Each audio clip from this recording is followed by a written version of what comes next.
Brain academy में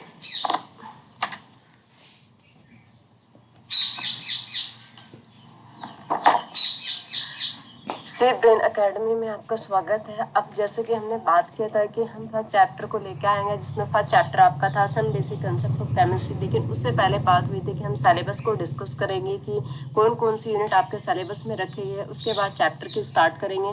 तो आज सबसे पहले हमें देख रहे हैं कि सिलेबस में क्या है, सिलेबस में कौन कौन सी यूनिट रखी है, यानी कि दोनों को कंबाइन करके क्लास 11 और क्लास 12 की जो यूनिट है उन दोनों कंबाइन करके कितनी यूनिट आपके सिलेबस में रखी गई है उन्हें देखते हैं। उसके बाद फर्स्ट यूनिट से स्टार्ट करेंगे some basic concept of chemistry. तो चलिए थोड़ा सिलेबस को डिस्कस करते हैं कि सिलेबस क्या है आपका। जो आपको स्लाइड में शो हो रहा है, जो फर्स्ट यूनिट है जो आपके आज स्टार्ट होने वाली है, वो है आपकी some basic concept in chemistry. यानी केमिस्ट्री के बेसिक कंसेप्ट क्या होते हैं, यहीं से आपकी क्या है केमिस्ट्री बननी स्टार्ट होगी। यानी कि कहते हैं कि केमिस्ट्री का जो सबसे इम्पोर्टेंट पॉइंट होता है वो यहाँ पे होगा some basic concept in chemistry. Second आपकी यूनिट है एटॉमिक स्ट्रक्चर। सेकंड आपकी यूनिट है एटॉमिक स्ट्रक्चर। एटॉमिक स्ट्रक्चर में हम एटम के बारे में डिस्कस करेंगे कि एटॉमिक थ्योरी क्या होती है, इलेक्ट्रॉन की डिस्कवरी किस तरह हुई, प्रोटॉन की डिस्कवरी कैसे हुई, कौन कौन से एटॉमिक मॉडल है, डी ब्रोगली इक्वेशन, इन सब चीजों की बात हम इस चैप्टर में करेंगे, एटॉमिक स्ट्रक्चर। थर्ड आपकी यूनिट है chemical bonding and molecular structure, यानी कि स्ट्रक्चर के बारे में, बॉन्ड के बारे में, बॉन्ड कितने टाइप के होते हैं, किस तरीके से एटम एक दूसरे के साथ कंबाइन होते हैं, इन सब की स्टडी यूनिट थर्ड में करेंगे। यूनिट 4 है आपकी केमिकल थर्मोडायनेमिक। केमिकल थर्मोडायनेमिक क्योंकि केमिस्ट्री की 3 ब्रांच होती है, ऑर्गेनिक, फिजिकल एंड इनऑर्गेनिक। तो आपके जो फर्स्ट चैप्टर है some basic concept in chemistry, atomic structure, chemical bonding and molecular structure, और फोर्थ यूनिट है आपकी थर्मोडायनेमिक्स। फिफ्थ यूनिट है आपकी सॉल्यूशन, जो आपको सॉल्यूशन मेनली हम जब क्लास 12 का लेकर आएंगे वहां पे भी डिस्कस करेंगे। फर्स्ट चैप्टर आपके क्लास 12 का सॉल्यूशन से स्टार्ट होता है। सिक्स यूनिट है आपके equilibrium, redox reaction, electrochemistry and chemical kinetic. Last के आपके जो equilibrium, redox reaction and chemical kinetic, ये आपके सारे फिजिकल केमिस्ट्री के चैप्टर हैं। जैसे बात करें सॉल्यूशन की, सॉल्यूशन आपको क्लास 12 में पढ़ाया जाता है। जो आपका फर्स्ट चैप्टर है इक्विलिब्रियम, आपका फिजिकल केमिस्ट्री का चैप्टर है जो आपको 11th क्लास में डिस्कस किया जाता है। रेडॉक्स रिएक्शन एंड इलेक्ट्रोकेमिस्ट्री, ये दो अलग अलग चैप्टर है। रेडॉक्स रिएक्शन अगर बात करें क्लास 11th में डिस्कस किया जाता है, इलेक्ट्रोकेमिस्ट्री क्लास 12 का एक इम्पोर्टेंट चैप्टर है। अब केमिकल काइनेटिक भी आपको क्लास 12 का चैप्टर है। अब ये चैप्टर आपके इम्पोर्टेंट चैप्टर है और फिजिकल केमिस्ट्री के चैप्टर है। नेक्स्ट स्लाइड पे मूव करते हैं और कौन कौन सी यूनिट है। नेक्स्ट स्लाइड पे है आपका classification of element and periodicity in property. Element का क्लासिफिकेशन किस तरीके से किया गया, किस तरीके से उन्हें अरेंज किया गया है, कौन कौन सी उनकी प्रॉपर्टी होती है, आप इस यूनिट में हम डिस्कस करेंगे। यूनिट 10 है P block element. P block आपका ग्रुप नंबर 13 से 18 तक के ग्रुप पी ब्लॉक में आते हैं। उन सब की property, structure, method and preparation of compound की, इन सब की स्टडी पी ब्लॉक में करेंगे। यूनिट 11 है आपका D and F block element. बहुत छोटी कहते हैं स्मॉलेस्ट यूनिट है आपकी ये। और यूनिट 12 है आपकी कोऑर्डिनेशन कंपाउंड। अब बात करें यूनिट 11 और यूनिट 12 दोनों ही एक दूसरे से रिलेट करती ये यूनिट है। अब और बात करें अगर कोऑर्डिनेशन कंपाउंड की, ये एक वेटेज यूनिट है। कहते हैं कि 20 to 40 मार्क्स अकेला कोऑर्डिनेशन कंपाउंड लेके चलता है, और डी ब्लॉक के बिना आप इस कोऑर्डिनेशन कंपाउंड को नहीं कर सकते। तो दोनों ही क्या है इंपॉर्टेंट है। और क्लास 12 में डिस्कस लास्ट चैप्टर है D and F block element and coordination compound, वहां पे डिस्कस की जाती है। नेक्स्ट स्लाइड पे, क्योंकि अब तक बात हुई कुछ चैप्टर फिजिकल केमिस्ट्री का है, कुछ चैप्टर आपके इनऑर्गेनिक केमिस्ट्री के आए। अब नेक्स्ट स्लाइड पे मूव करते हैं। नेक्स्ट स्लाइड अभी आपकी है, क्योंकि आपकी 3 ब्रांच होते हैं, फिजिकल, इनऑर्गेनिक एंड ऑर्गेनिक। दो ब्रांच के हमने यूनिट की बात कर लिया, कौन कौन सी यूनिट है दोनों से 11 to 12 से। अब बात करते हैं यूनिट एक purification and characterisation of organic compound. अब बात हो चुकी है ऑर्गेनिक कंपाउंड की, जो यूनिट 30 है यूनिट 40 है some basic principle of organic chemistry. Organic chemistry कौन कौन से बेसिक प्रिंसिपल है और हाइड्रोकार्बन क्या है, ये नहीं कि यहाँ तक की बात होगी। हम बात करेंगे GOC की, जिसे कहते हैं जनरल ऑर्गेनिक केमिस्ट्री की। यूनिट 16 की बात करते हैं ऑर्गेनिक कंपाउंड कंटेनिंग हैलोजन। हमें ऐसे कंपाउंड की स्टडी करनी है जिसमें हैलोजन हो, यानी कि बात करेंगे हम यहाँ हेलो एल्केन, हेलो एरीन की, उनके कंपाउंड, उनसे बनने वाले कंपाउंड की बात करेंगे। और यूनिट 70 में हम बात करेंगे ऑर्गेनिक कंपाउंड कंटेनिंग ऑक्सीजन, जिसमें अल्कोहल, फिनोल, ईथर, इन सब चीज की बात होगी। यूनिट 18 आपका है organic compound contain nitrogen, amine, NAD, इन सब की बात होगी। और यूनिट 19 है बायोमोलिक्यूल। यूनिट 20 इतनी इंपॉर्टेंट नहीं है। यूनिट बायोमोलिक्यूल की, बायोमोलिक्यूल क्या होता है, कार्बोहाइड्रेट क्या होते हैं, अमीनो एसिड क्या होते हैं, न्यूक्लिक एसिड क्या होते हैं, प्रोटीन की स्ट्रक्चर के, उन सब की स्टडी हम इस यूनिट में करते हैं। तो अगर बात करें यूनिट 16 to 19, ये आपकी क्लास 12 की है। और क्लास 12 का जो पार्ट सेकंड है,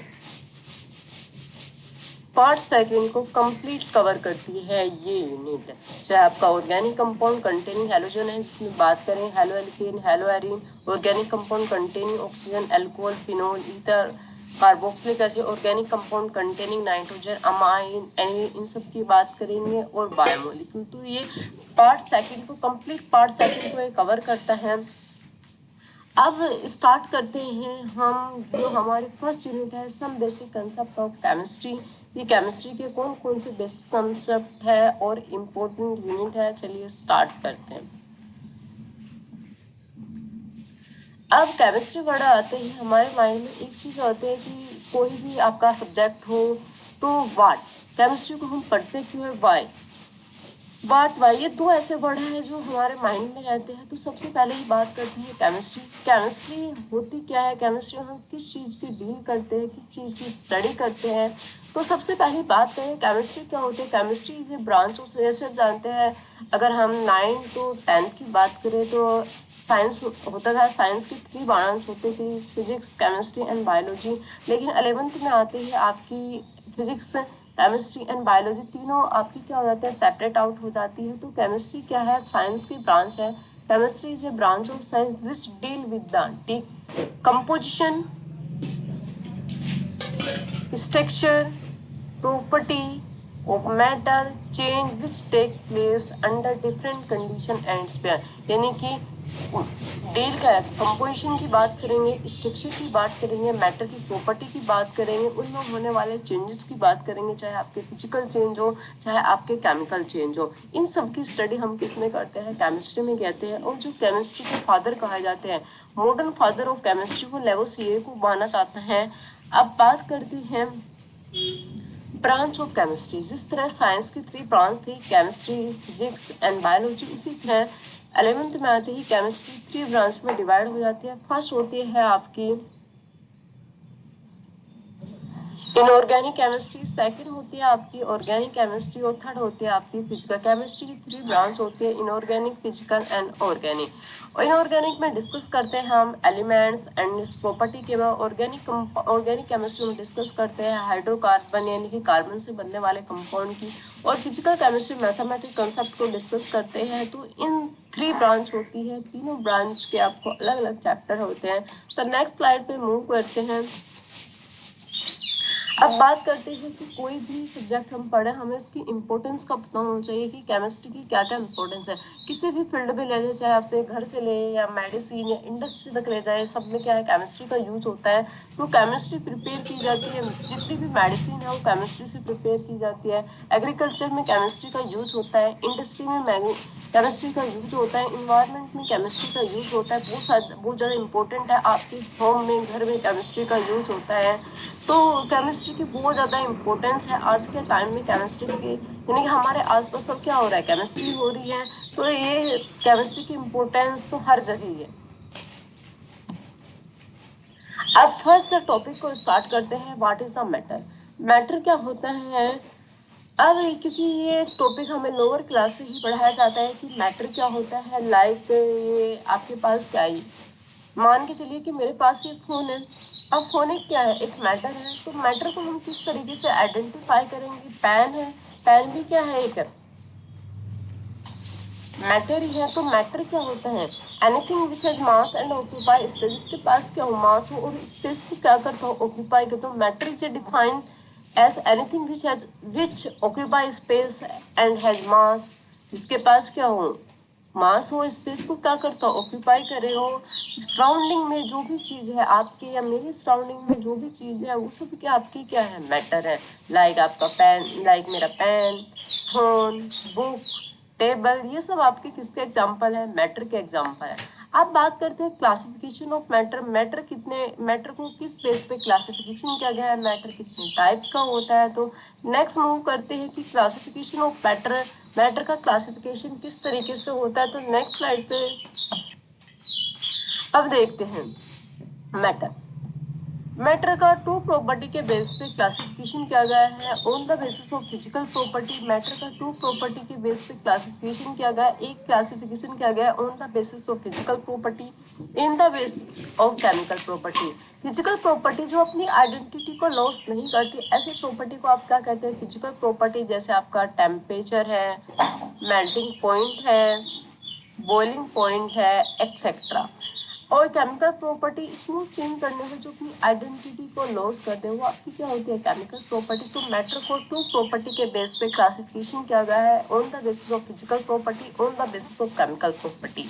अब फिजिकल प्रॉपर्टी के बेस पे मैटर की मेनली थ्री स्टेट होती है। फर्स्ट है आपकी सॉलिड, सेकंड है आपकी लिक्विड और थर्ड है आपकी गैस। लेकिन एनसीईआरटी में आपको दो स्टेट मिलेगी, एक होती है आपकी प्लाज्मा, एक होती है बोल्सन। लेकिन मेनली मैटर की थ्री स्टेट होती है, सॉलिड, लिक्विड एंड गैस। अब बात करती है सॉलिड की। अब जैसे कि जानते हैं सॉलिड के जो पार्टिकल होते हैं वो एक दूसरे के साथ क्या होते हैं, टाइटली बाइंड होते हैं। या कहीं रिजिड स्ट्रक्चर होती है, पार्टिकल की क्या होती है, रिजिड स्ट्रक्चर होते हैं। लेकिन हमें बात करना सॉलिड की क्या होती है, शेप एंड वॉल्यूम फिक्स होती है या डिफाइन होती है। लिक्विड की बात करें, इसके पार्टिकल लूजली बाइंड होती है। लिक्विड की क्या है, वॉल्यूम तो डिफाइन होते हैं, लेकिन शेप क्या होती है, अनडिफाइन होते हैं। जैसे आपका मिल्क हो गया, टी हो गया, गैस, जिसकी ना तो शेप डिफाइन होती है और ना ही वॉल्यूम। जिस कंटेनर में आप इसे रखोगे उस कंटेनर की शेप और वॉल्यूम को क्या कर लेगी, ऑक्यूपाई कर लेगी। तो मेनली मैटर की थ्री स्टेट होती है, सॉलिड, लिक्विड एंड गैस। अब इनकी प्रॉपर्टी तो यहाँ पे डिस्कस नहीं होगी क्योंकि ये लोअर क्लास में डिस्कस होती है। यहाँ पे आप बस थोड़ा सा क्लासिफिकेशन ऑफ मैटर में है, हम यहाँ थोड़ा सा देखेंगे इनका इंटर कन्वर्जन की, स्टेट का इंटर कन्वर्जन किस तरीके से होता है।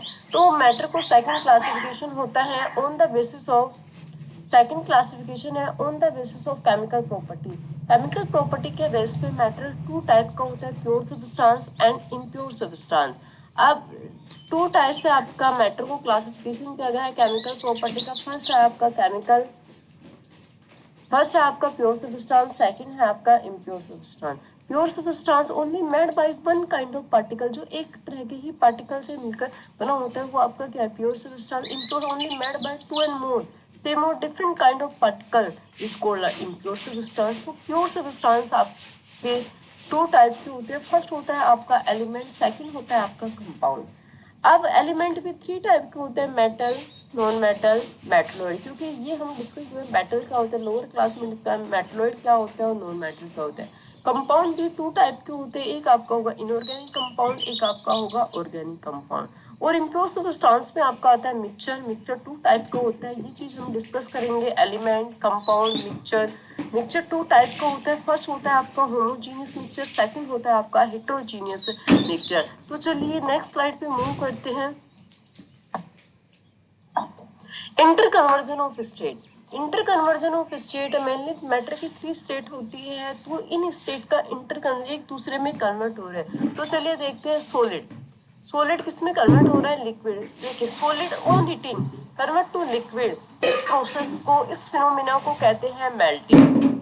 इस फिनोमिना को क्या कहते हैं, मेल्टिंग है। Solid on heating solid convert to liquid, this process is known as melting. है इसका सेकंड नेम होगा इसका फ्यूजन। और वो टेम्परेचर जिस पर कोई भी सॉलिड मेल्ट हो रहा है उस एटमॉस्फेरिक प्रेशर पे वो टेम्परेचर जिस पे कोई भी सॉलिड मेल्ट हो रहा है उस एटमॉस्फेरिक प्रेशर पे वो उसका क्या होगा, मेल्टिंग पॉइंट होगा। अब बात करते हैं liquid to gas, liquid to gas, on heating liquid convert to gas or vapor, this process is known as vaporization, on heating liquid convert to gas or vapor, this process is known as vaporization। And वो temperature जिसपे कोई भी liquid vapour boil होना start हो जाता है, vapour में convert होना स्टार्ट हो जाता है, तो उस को क्या कहते हैं, बॉइलिंग पॉइंट कहते हैं। जैसे अगर एग्जांपल की बात करूं, boiling point of water, boiling point of water कितना होता है, 100 degree Celsius. Water 100 degree Celsius पे क्या हो जाता है, बॉयल हो जाता है। अब हमने तो फिनोमिना देखी, एक होता है फ्यूजन या मेल्टिंग और वेपराइजेशन। अब इसका रिवर्स चलिए, गैस टू लिक्विड, यानी कि आप क्या कर रहे हैं, कूल कर रहे हैं। इस थोड़ा सा टेम्परेचर और प्रेशर को चेंज करने से आपकी स्टेट एक दूसरे में क्या हो जाते हैं, इंटर कन्वर्ट हो जाती है। तो इस प्रोसेस को क्या कहते हैं, कंडेंसेशन कहते हैं। अब liquid convert to solid, on cooling liquid convert to solid, तो इस प्रोसेस का नाम क्या होगा, फ्रीजिंग, या आप इसे कहेंगे सॉलिडिफिकेशन। वो टेम्परेचर जिस पर कोई भी लिक्विड फ्रीज होता है उसे उसका क्या कहते हैं, फ्रीजिंग पॉइंट कहते हैं। अब solid direct convert to gas और vapour, solid direct convert to gas और vapour, on heating solid direct convert to gas और vapour without pass through solid, तो उस प्रोसेस को क्या कहते हैं, सब्लिमेशन। इसका सबसे अच्छा एग्जांपल कैम्फर है। Vapour convert to solid without pass through liquid, उस प्रोसेस को क्या कहते हैं, डिपोजिशन। तो ये 6 टाइप की प्रोसेस होती है, fusion, freezing, vaporisation, condensation, sublimation और डिपोजिशन। ये आपको ध्यान में रखना है। अब जो आपका वाटर है, वाटर तीनों स्टेट में एग्जिट करता है, सॉलिड, लिक्विड, सॉलिड, लिक्विड और गैस। वो डिपेंड करता है temperature, temperature below the 0 degree Celsius, तो वाटर की कौन सी फॉर्म एग्जिट करती है, आइस। अब जब टेम्परेचर आपका अबाउ द 100 डिग्री सेल्सियस, तो आपके पास कौन सी फॉर्म का एग्जिट करती है, गैस। अब between about the 0 degree Celsius and below the 100 degree Celsius, तो आपकी कौन सी फॉर्म एग्जिट करती है, लिक्विड। अब नेक्स्ट स्लाइड पे मूव करते हैं। अब बात आती है एलिमेंट। एलिमेंट क्या होते हैं, कितने टाइप के होते हैं। अब एलिमेंट क्या, सबसे पहली बात क्या, एलिमेंट क्या एक प्योर सब्सटेंस है। An element is defined as a pure substance. Pure substance का मतलब है जो only made by one kind of particle, जो एक जैसे ही पार्टिकल से मिलकर बने होंगे। Which contain only one kind of atom, जो एक तरह के एटम से मिलकर बने होंगे, वो आपके पास क्या होंगे, एलिमेंट होंगे। An element can neither be broken into simple substance nor built from simple substance, यानी कि सिंपल मेथड से आप एलिमेंट को ब्रेक डाउन नहीं कर सकते। अगर बात करें एलिमेंट की, एग्जांपल की, आयरन है आपके पास, कॉपर है, नाइट्रोजन है, जिंक है, ऑक्सीजन एक्सेट्रा। अब देखिए नेचर में 180 एलिमेंट है, इसमें 180 एलिमेंट में कुछ तो आपके पास क्या है, नेचुरली है, कुछ आपके पास क्या है, आर्टिफिशियली है। तो 92 एलिमेंट आपके पास नेचर ने हमें प्रोवाइड किए हैं और 26 एलिमेंट हमें आर्टिफिशियली, नेचुरल एलिमेंट के हेल्प से हमने लैब में नहीं किया, क्या आर्टिफिशियली प्रिपेयर किया है। तो एलिमेंट 2 टाइप के होते हैं, नेचुरली एंड आर्टिफिशियल। अब बात करते हैं एलिमेंट कितने टाइप के होते हैं। मेनली एलिमेंट क्या होते हैं, 3 टाइप के होते हैं। फर्स्ट आपका मेटल है, सेकंड आपका नॉन मेटल है और थर्ड आपका क्या है, मेटलॉइड। हम लोअर क्लास में ये सारी चीज डिस्कस किए। मेटल क्या होता है, मेटल जनरली हार्ड होते हैं, नॉन मेटल जनरली क्या होते हैं, सॉफ्ट होते हैं। मेटल गुड कंडक्टर होते हैं, नॉन मेटल बैड कंडक्टर होते हैं। मेटल साउंड प्रोड्यूस करते हैं, मेटल लस्टर होते हैं, मेटल मेबल होते हैं, मेटल डक्टाइल होते हैं, नॉन मेटल मेबल नहीं होते, डक्टाइल नहीं होते। तो ये सारी क्या होती है, प्रॉपर्टी होती है मैटर की। लेकिन मेनली कुछ एलिमेंट की टेंडेंसी होती है वो इलेक्ट्रॉन को लॉस करते हैं, और कुछ एलिमेंट की टेंडेंसी होती है गेन ऑफ इलेक्ट्रॉन। जिन एलिमेंट की टेंडेंसी इलेक्ट्रॉन को लॉस करने की होगी वो आपके क्या कहलाएंगे, मेटल। जिनकी टेंडेंसी गेन ऑफ इलेक्ट्रॉन की होगी वो आपके क्या कहलाएंगे, नॉन मेटल। जैसे एग्जांपल की बात करें, आयरन है आपका, सोडियम है आपका, कॉपर है, ये सब आपकी क्या है, मेटल है, नाइट्रोजन हो गया आपके पास, ऑक्सीजन हो गया आपके पास, फ्लोरीन हो गया, ये सब आपके क्या है, नॉन मेटल है। अब मेटल, जो मेटल की कुछ प्रॉपर्टी, मेटल की शो क्या, both property of metal and non metal, जैसे आपका एग्जांपल हो गया आर्सेनिक, एंटीमनी, बोरोन, ये सब आपके किसके एग्जांपल है, मेटलॉइड के एग्जांपल है।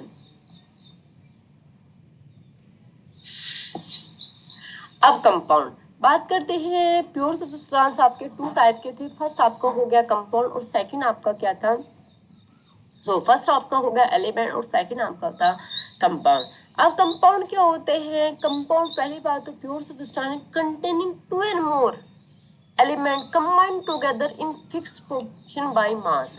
अब देखिए, अगर मैं एक एग्जांपल की ही बात करूं, मेरे पास CO2 है, एक एलिमेंट तो आपके पास इसमें क्या है, कार्बन है, टू आपके पास क्या है, ऑक्सीजन है, टू डिफरेंट एलिमेंट हो गए। अब कार्बन कितने हैं, 1, ऑक्सीजन कितने हैं, 2, तो 1:2। अगर मास की बात करूं, कार्बन का मास होता है कितना, 12, और एक ऑक्सीजन का मास 16 होता है, तो 2 का कितना होगा, 32 होगा।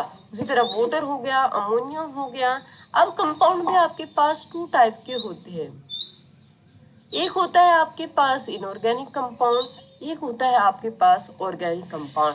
अब बात करते हैं इनऑर्गेनिक कंपाउंड क्या होता है, these are compound which are obtain from non living source. ऐसे कंपाउंड जो हमें नॉन लिविंग सोर्स से ऑब्टेन होते हैं, जैसे आपके क्या है, रॉक, मिनरल्स, इनसे ऑब्टेन होने वाले कंपाउंड को हम क्या कहेंगे, इनऑर्गेनिक कंपाउंड। जैसे आपका कॉमन साल्ट हुआ जो घर में यूज होता है, टेबल साल्ट, या आपके पास washing soda Na2CO3 sodium carbonate. और ऐसे कंपाउंड जो हमें ऑब्टेन होते हैं प्लांट या एनिमल से, लिविंग सोर्स से, वो आपके कैसे होंगे, ऑर्गेनिक कंपाउंड। सिंपल सी बात है, अगर कंपाउंड आपके नॉन लिविंग से ऑब्टेन हो रहा है, नॉन लिविंग सोर्स से ऑब्टेन हो रहा है, तो इनऑर्गेनिक। अगर प्लांट और एनिमल लिविंग सोर्स से ऑब्टेन हो रहे हैं, वो आपके कैसे हो गए, ऑर्गेनिक कंपाउंड। जो नॉन लिविंग से इनऑर्गेनिक, और जो लिविंग से वो आपके ऑर्गेनिक कंपाउंड।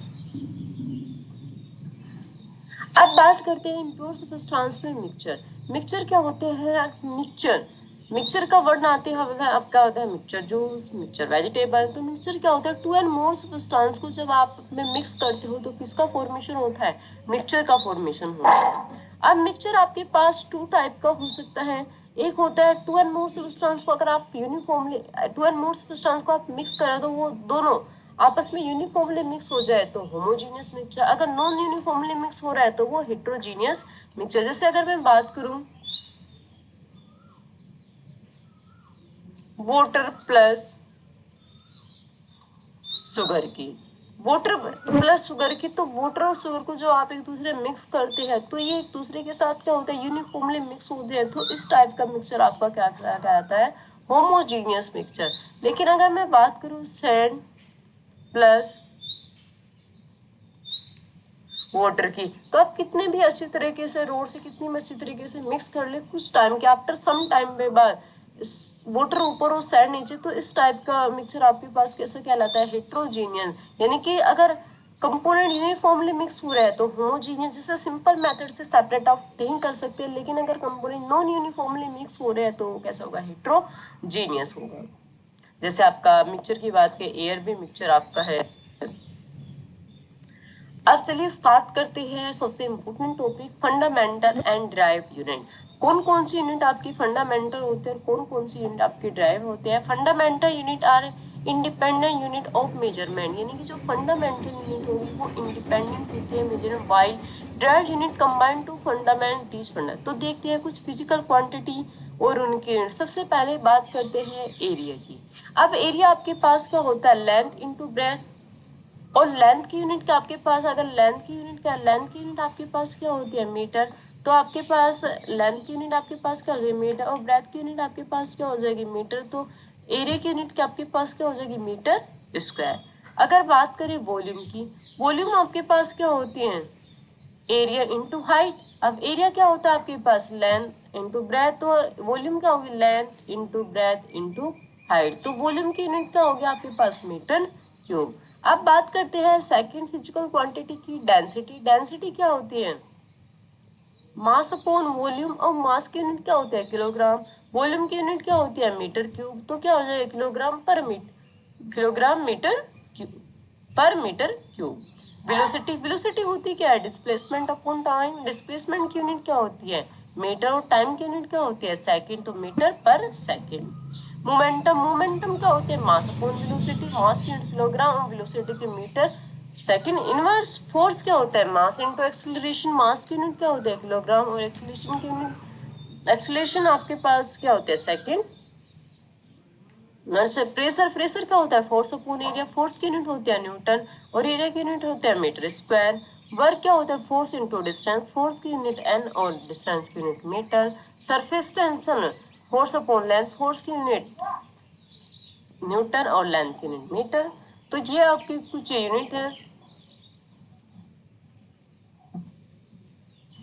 अब सब इम्पोर्टेंट कुछ 7 फंडामेंटल यूनिट की स्लाइड है आपके यहाँ पे। स्लाइड शो नहीं हुई थी कौन कौन सी आपकी 7 फंडामेंटल यूनिट होती है, तो एक बार वही देख लेते हैं।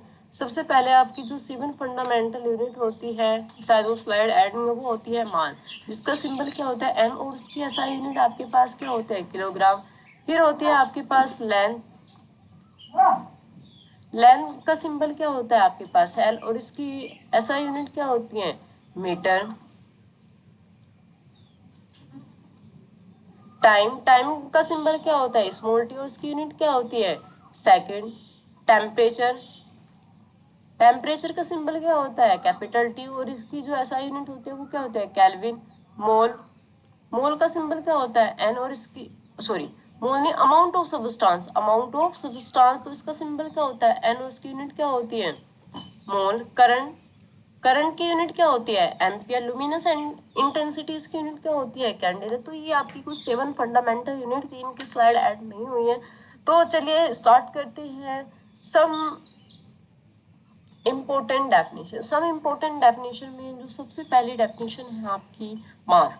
What is the mass? Actual amount of substance, यानी कि सब्सटेंस की एक्चुअल अमाउंट क्या है उसे क्या कहेंगे? मास, जिसे डिनोट करते हैं एम से। मास की जो एसआई यूनिट होती है वो क्या होती है आपकी? किलो। मास की जो एसआई यूनिट होती है वो आपकी क्या होता है? किलोग्राम। वेट क्या होता है? Weight is the force exerted by gravity on the object. Weight is a weight. Mass constant होता है लेकिन क्या है? वेट वेरिएबल होता है। अब देखिए, ये मेरे पास कोई भी बॉडी है, इस बॉडी पर नीचे से कितना ग्रेविटेशनल फोर्स अप्लाई हो रहा है उसका क्या होगा? वेट होगा। अब वेट क्या होता है? वेरिएबल होता है, यानी कि वो डिपेंड करता है नीचे से लगने वाले ग्रेविटेशनल फोर्स के ऊपर, लेकिन मास क्या रहता है? कांस्टेंट रहता है। अब वॉल्यूम क्या होती है? Volume is the amount of 3 dimension space surrounding by certain close boundary. Unit of volume क्या होता है? Metre cube. ऑफ वॉल्यूम क्या होता है? Area into height. Density, density क्या होता है? मास पर यूनिट वॉल्यूम। अब इसकी यूनिट क्या होती है? मास की यूनिट क्या होगी? किलोग्राम। वॉल्यूम की मीटर क्यूब। अब डेंसिटी, अगर डेंसिटी की बात करें, डेंसिटी का फॉर्मूला या तो डेंसिटी को डिनोट करते हैं रो से, या डेंसिटी को डिनोट करते हैं डी से। डेंसिटी का फॉर्मूला क्या होता है? मास अपॉन वॉल्यूम, यानी कि मास को एम से, वॉल्यूम को वी से। अब मास की यूनिट क्या होती है? किलोग्राम। वॉल्यूम की यूनिट क्या होती है? Metre cube. तो आप इसे इस तरह भी लिख सकते हैं, किलोग्राम। अब टेम्परेचर, जो सबसे इम्पोर्टेंट चीज है वो है आपकी टेम्परेचर। इस पे ही आज एंड करेंगे क्योंकि इसका इंटर कन्वर्जन भी देखना है। टेम्परेचर क्या होती है? Temperature is a physical property of matter. Temperature क्या होती है? एक फिजिकल प्रॉपर्टी होती है मैटर। टेम्परेचर को 3 स्केल में मेजर करते हैं। फर्स्ट स्केल आपकी होती है डिग्री सेल्सियस, जिसे डिनोट करते हैं। सेकेंड स्केल होती है आपकी केल्विन। और थर्ड स्केल होती है आपकी फ़ारेनहाइट। टेम्परेचर को 3 स्केल में मेजर करते हैं। और जो कॉमन यूनिट ऑफ टेम्परेचर होती है, कभी कभी टेम्परेचर को यहाँ से क्वेश्चन बनते हैं कि कॉमन यूनिट ऑफ टेम्परेचर, जो टेम्परेचर की कॉमन यूनिट होगी, उससे टेम्परेचर को यूज किया जाता है कूलनेस या हॉटनेस को मेजर करने के लिए। फिजिकल प्रॉपर्टी होती है मैटर के 3 स्केल में मेजर की जाती है, डिग्री सेल्सियस, केल्विन और फ़ारेनहाइट। और कॉमन यूनिट जो होगी टेम्परेचर की वो क्या होता है? Degree Celsius. और जो एसआई यूनिट होती है, स्टैंडर्ड यूनिट होती है टेम्परेचर की, वो आपके पास क्या होती है? केल्विन होती है। तो हम देखेंगे टेम्परेचर का interconversion, conversion of temperature, conversion of temperature degree Celsius to Kelvin. Degree Celsius जो फर्स्ट आपका कन्वर्जन है,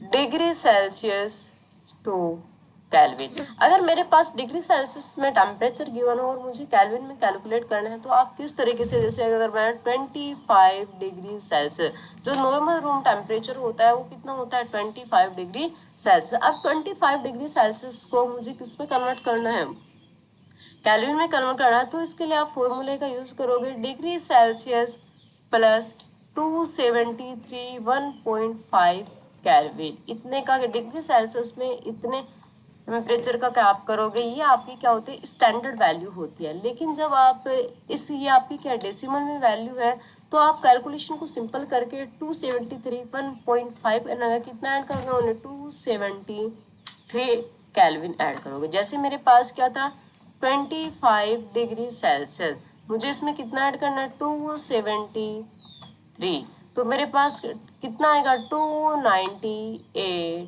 केल्विन, 298 केल्विन। तो इस तरीके से आप कर सकते हो। अगर बात करते हैं सेकंड कन्वर्जन की, जो सेकंड कन्वर्जन मेरे पास है इसका रिवर्स कर दीजिए।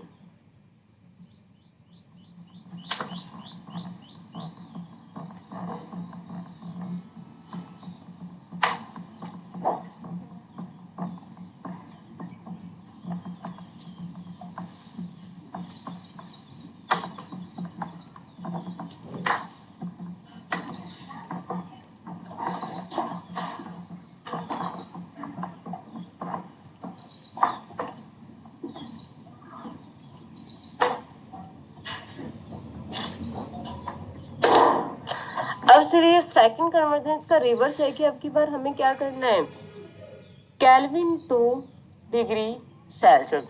तो फर्स्ट कन्वर्जन में हमने क्या करता था कि डिग्री सेल्सियस में कितना ऐड कर 273, तो अब की बार क्या कर दो -273 डिग्री सेल्सियस। तो आपके पास अगर बात करूं मेरे पास कितना है 300 केल्विन है। 300 केल्विन को मुझे किस में कन्वर्ट करना है डिग्री सेल्सियस में। तो आप क्या करोगे 300 केल्विन में से माइनस कितना करोगे 273 केल्विन, तो आपका जो टेम्परेचर आएगा वो किस में आएगा डिग्री सेल्सियस में। अब देखिए 300 में से अगर आप 273 माइनस कर रहे हो तो कितना आ रहा है आपके पास, 10 में से 3 गए 7 और 9 में से 7 करे 2, 27 डिग्री सेल्सियस। तो ये टू इंटर कन्वर्जन आपने देखी है। आप थर्ड इंटर कन्वर्जन देखते हैं, बहुत सिंपल इंटर कन्वर्जन होते हैं।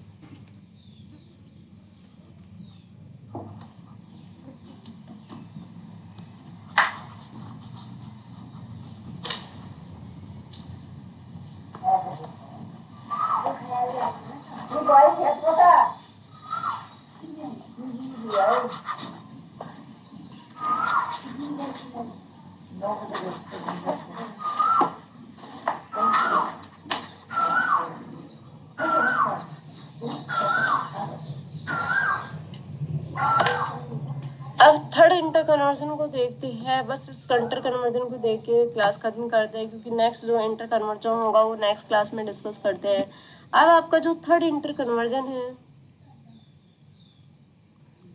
वो है आपका degree Celsius to Fahrenheit, degree Celsius to Fahrenheit. तो डिग्री सेल्सियस टू फ़ारेनहाइट में कन्वर्ट करने के लिए आप इस फॉर्मूले का यूज करोगे 9/5 इंटू डिग्री सेल्सियस प्लस 32।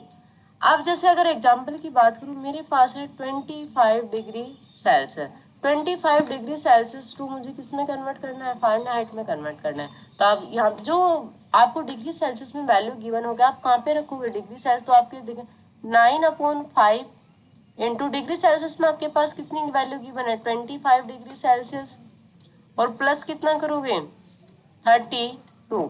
तो 5 से 25 कितनी बार जाता है आपका 5 बार, 9 इंटू 5 45 और प्लस 32, तो कितना आ जाएगा 77 फरने आए। तो इस तरीके से आप कर सकते हो। एक और एग्जांपल को डिस्कस करते हैं। जो सेकंड एग्जांपल है मेरे पास है 40 डिग्री सेल्सियस। 40 डिग्री सेल्सियस को मुझे किस में कन्वर्ट करना है, में कन्वर्ट करना है। तो आप क्या करिए 9/5 इंटू 40 डिग्री सेल्सियस प्लस 32। तो 5 से 40 कितनी बार कैंसिल होता है? 8 बार। तो 9 इंटू 8 प्लस 32, इसे आप बताइए कितना आएगा। और नेक्स्ट क्लास में आपकी जो 3 और कन्वर्जन है उन्हें डिस्कस करेंगे। इससे रिलेटेड आपके क्वेश्चन हैं जो आपकी एनसीईआरटी में गिवन है, वो आपको करने हैं 3 कन्वर्जन से related. Degree to Kelvin, Kelvin to degree Celsius और डिग्री सेल्सियस टू फ़ारेनहाइट। अब इससे आगे जो आपका डिस्कस होगा वो नेक्स्ट क्लास में आपका डिस्कस होगा।